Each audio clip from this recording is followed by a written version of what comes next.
മുമ്പെങ്ങും കേട്ടുകേൾവി പോലുമില്ലാത്ത കാര്യങ്ങളാണ് ഇപ്പോൾ കേരളത്തിൽ സംഭവിക്കുന്നത്. തെരഞ്ഞെടുപ്പ് കഴിയുന്നതിന് മുൻപ് തന്നെ വോട്ട് മറിക്കലിനെക്കുറിച്ചും പിന്നിൽ നിന്നുള്ള കുത്തിനെക്കുറിച്ചുമുള്ള വാർത്തകൾ അനവധി പുറത്തു വന്നിരുന്നു. ഇന്ന് KPCCയുടെ യോഗത്തിൽ തൃശ്ശൂരും കോഴിക്കോടുമൊക്കെ മത്സരിച്ച സ്ഥാനാർത്ഥികൾ തന്നെ പൊട്ടിത്തെറിക്കുന്ന സ്ഥിതിയിലേക്കെത്തി. കെ മുരളീധരൻ കഴിഞ്ഞ ദിവസങ്ങളിൽ പറഞ്ഞിരുന്നു, തൻ്റെ ഭാഗത്തു നിന്ന്, അതായത് ഗുരുവായൂരിൽ നിന്നുമൊക്കെ വോട്ട്, അവിടെ നിന്നൊക്കെയാണ് കോൺഗ്രസ് ഏറ്റവും കൂടുതൽ വോട്ട് പ്രതീക്ഷിക്കുന്ന ഇടങ്ങളിൽ നിന്നൊക്കെ വോട്ട് ചോർച്ച ഉണ്ടായിട്ടുണ്ടെന്ന്. ഇന്ന് അദ്ദേഹം തുറന്നടിച്ച് പറഞ്ഞത് TN പ്രതാപനും DCC പ്രസിഡന്റ് ജോസ് വള്ളൂരുമൊക്കെ കാര്യക്ഷമമായി പ്രവർത്തിച്ചില്ല എന്നാണ്. TN പ്രതാപൻ തെരഞ്ഞെടുപ്പിൻ്റെ അന്ന് രാവിലെ തന്നെ പൊട്ടിച്ച ആ ഒരു ബോംബിൻ്റെ ആഘാതത്തിൽ നിന്ന് കോൺഗ്രസ് ഇതുവരെ മുക്തരായിട്ടില്ല.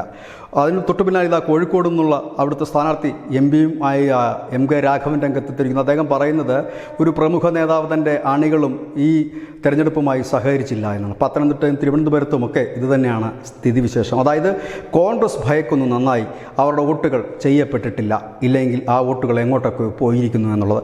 ഈ തെരഞ്ഞെടുപ്പ് നമുക്കറിയാം 2019 പോലെയല്ല. വോട്ടിംഗ് ശതമാനം പലയിടത്തും കുറവായിരുന്നു. തിരുവനന്തപുരത്ത് മാത്രം 1,10,000 വോട്ടിൻ്റെ കുറവുണ്ട്. ശ്രദ്ധിക്കേണ്ടതായ ഒരു വിഷയം, 2019 ശശി തരൂർ ജയിച്ചത് 1,00,000 വോട്ടിനടുത്തുള്ള ഭൂരിപക്ഷത്തിലായിരുന്നു. എങ്കിൽ ഇത്തവണ 1,10,000 വോട്ട് അവിടെ പോൾ ചെയ്യപ്പെട്ടിട്ടില്ല. അങ്ങനെ പലയിടത്തും വോട്ടുകൾ പോൾ ചെയ്യപ്പെടാതെ പോയിട്ടുണ്ട്. ഇത് ഒരു ഭാഗത്ത് മാത്രമുള്ള കാര്യമല്ല, എല്ലാ ഭാഗത്തും ഇത് സംഭവിച്ചിട്ടുണ്ട് എന്നുള്ളതൊരു യാഥാർത്ഥ്യമാണ്. കാരണം എന്തുകൊണ്ട് വോട്ടിംഗ് ശതമാനം കുറഞ്ഞു എന്നുള്ള ചോദ്യത്തിന് കഴിഞ്ഞ കുറേ ദിവസങ്ങളായി വിദഗ്ധന്മാർ പല ഉത്തരങ്ങളും നൽകുന്നുണ്ട്. ചൂട് കൂടിയതാണ് കാരണം, ഇല്ലെങ്കിൽ സ്ഥാനാർത്ഥികളുടെ പ്രചരണം പഴയതുപോലെ ആയിരുന്നില്ല, ഇല്ലെങ്കിൽ വോട്ടർമാർ വരാൻ വിമുഖത കാണിച്ചു. ഇതൊന്നുമല്ല കാര്യം. കാരണം കോൺഗ്രസിൻ്റെയും ചിലയിടങ്ങളിലെ ഇടതുപക്ഷത്തിൻ്റെയും ഒക്കെ വോട്ടർമാർ വോട്ട് ചെയ്യാനായി പോയില്ല. കാരണം അവർക്ക് ഈ വോട്ട് മാറ്റിക്കുത്തുന്നത് ചിന്തിക്കാൻ കഴിയുമായിരുന്നില്ല, അല്ലെങ്കിൽ വേറൊരു ചിഹ്നത്തിലേക്ക് മാറ്റി ചെയ്യാൻ കഴിയുമായിരുന്നില്ല. അതുകൊണ്ട് അവർ വോട്ടെടുപ്പ് ദിവസം വോട്ട് ചെയ്യാനായി പോയില്ല. കാരണം കറകളഞ്ഞ കോൺഗ്രസ്സുകാരും കമ്മ്യൂണിസ്റ്റുകാരുമൊക്കെ വോട്ട് ചെയ്യാൻ പോയില്ല എന്നുള്ളതാണ് യാഥാർത്ഥ്യം. ഇതിൽ BJP-ക്കാരും പെടും. അത് ചിലപ്പോൾ ഒരുപക്ഷെ പ്രാദേശികമായി BJP നേതൃത്വവുമായിട്ടൊക്കെ ഉള്ള ഒരു ഉടക്കിൻ്റെ പേരിൽ വോട്ട് ചെയ്യാൻ പോകാത്തവരുടെ ഒരു വലിയ സംഖ്യ ഉണ്ടായതാണ് ഈ വോട്ടിംഗ് ശതമാനത്തിൽ ഇടിവ്. മുൻകാലങ്ങളിലൊക്കെ എന്ന് പറഞ്ഞു കഴിഞ്ഞാൽ ഈ പാർട്ടി തന്നെ മുൻകൈ എടുത്തുകൊണ്ട് തങ്ങളുടെ പ്രവർത്തകരെ, അനുഭാവികളെ, വോട്ടർമാരെയും ഒക്കെ ബൂത്തിലെത്തിക്കാൻ ശുഷ്കാന്തി കാണിച്ചിരുന്നുവെങ്കിൽ ഇത്തവണ അത് ഉണ്ടായില്ല എന്ന് തന്നെ പറയാം. പ്രത്യേകിച്ച് കോൺഗ്രസിൻ്റെ ഭാഗത്തുനിന്ന് പലയിടത്തും അത് ഉണ്ടായില്ല എന്നത് വ്യക്തമാണ്. പത്തനംതിട്ടയിൽ ഈ ഗ്രൂപ്പിസം മറന്നേക്കി കയ്യാങ്കളുടെ വക്ക് വരെ എത്തി.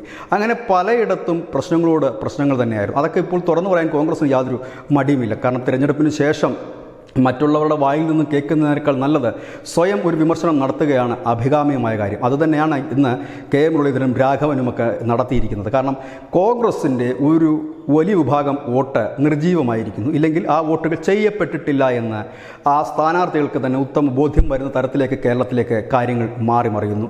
ഇടതുപക്ഷത്തിനും ചില കേന്ദ്രങ്ങളിൽ അത്തരത്തിലുള്ള ചില നീക്കങ്ങൾ നടന്നിരുന്നു. കാരണം ആ സ്ഥാനാർത്ഥിയോടുള്ള വിമുഖത, ഇല്ലെങ്കിൽ അവിടുത്തെ പാർട്ടി സിസ്റ്റത്തോടുള്ള വിമുഖത, അത് ചിലയിടത്ത് വോട്ട് മാറി ചെയ്യുന്ന തരത്തിലേക്ക്, അത് പ്രത്യേകിച്ച് ആലപ്പുഴയിലൊക്കെ അത്തരത്തിലൊരു നീക്കം നടന്നു എന്നാണ് അറിയാൻ കഴിയുന്നത്. കാരണം ഇടതുപക്ഷത്തിൻ്റെ ഒരു വലിയ വിഭാഗം വോട്ട് ശോഭാ സുരേന്ദ്രനിലേക്ക് പോകുന്നു. അതായത് ആ പാർട്ടിയോടുള്ള ഒരു ദേഷ്യം പ്രകടിപ്പിക്കാൻ മാത്രം, അല്ലാതെ അവർ BJP-ക്കാരായിട്ടോ ഒന്നുമല്ല വോട്ട് ചെയ്യുന്നത്. പാർട്ടിയുള്ള ദേഷ്യം പ്രകടിപ്പിക്കാൻ മാത്രമായി ചെയ്ത വോട്ടുകളുണ്ട്.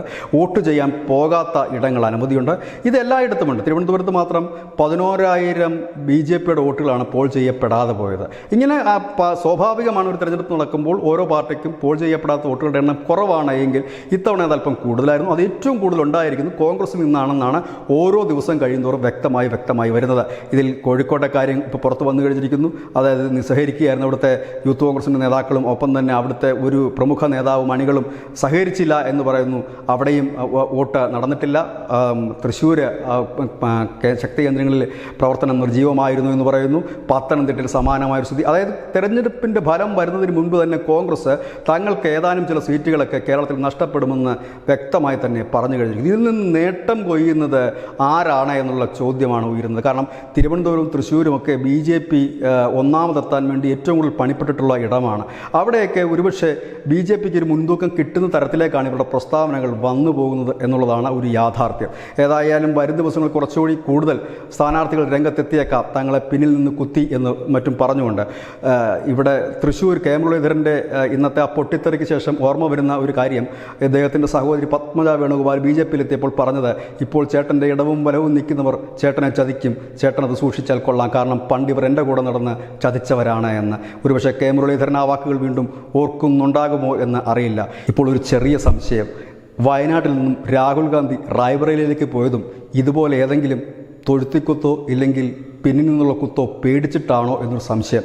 ഏതായാലും രാഹുൽ ഗാന്ധിക്ക് അതിനുള്ള സാധ്യതകൾ കുറവാണ്. കാരണം അദ്ദേഹം പറയുന്നത് ഇവിടെയുള്ളവർ പറയുന്നത് അദ്ദേഹത്തിന് മനസ്സിലാക്കാൻ കഴിയുന്നത് ഭാഷയുടെ ചില പ്രശ്നങ്ങളുള്ളതുകൊണ്ട് അങ്ങനെ സംഭവിക്കില്ല എന്ന് തന്നെ നമുക്ക് കരുതേണ്ടി വരും. ഏതായാലും റായ്ബറേലിയിൽ കൂടെ അദ്ദേഹം കൊടുത്തത് ഒരു ഉറപ്പിന് വേണ്ടിയിട്ടാണോ എന്നറിയില്ല. കാരണം കഴിഞ്ഞ ദിവസം പ്രധാനമന്ത്രി നരേന്ദ്രമോദി അടക്കം പറയുന്നത് കേട്ടു വയനാട് തോക്കുമെന്ന് കണ്ടിട്ടാണ് റായ്ബറേലിയിൽ വരുന്നതെന്നാണ്.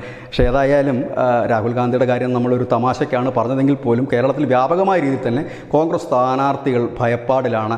പലർക്കും കൂട്ടത്തിൽ നിന്നവർ പണി കൊടുത്തു എന്നവർ പരസ്യമായി പറയാൻ തുടങ്ങിയിരിക്കുന്നു. ഇത് ന്യൂസിൻ്റെ അമലത്തിന് പോയിന്റ്. നന്ദി, നമസ്കാരം.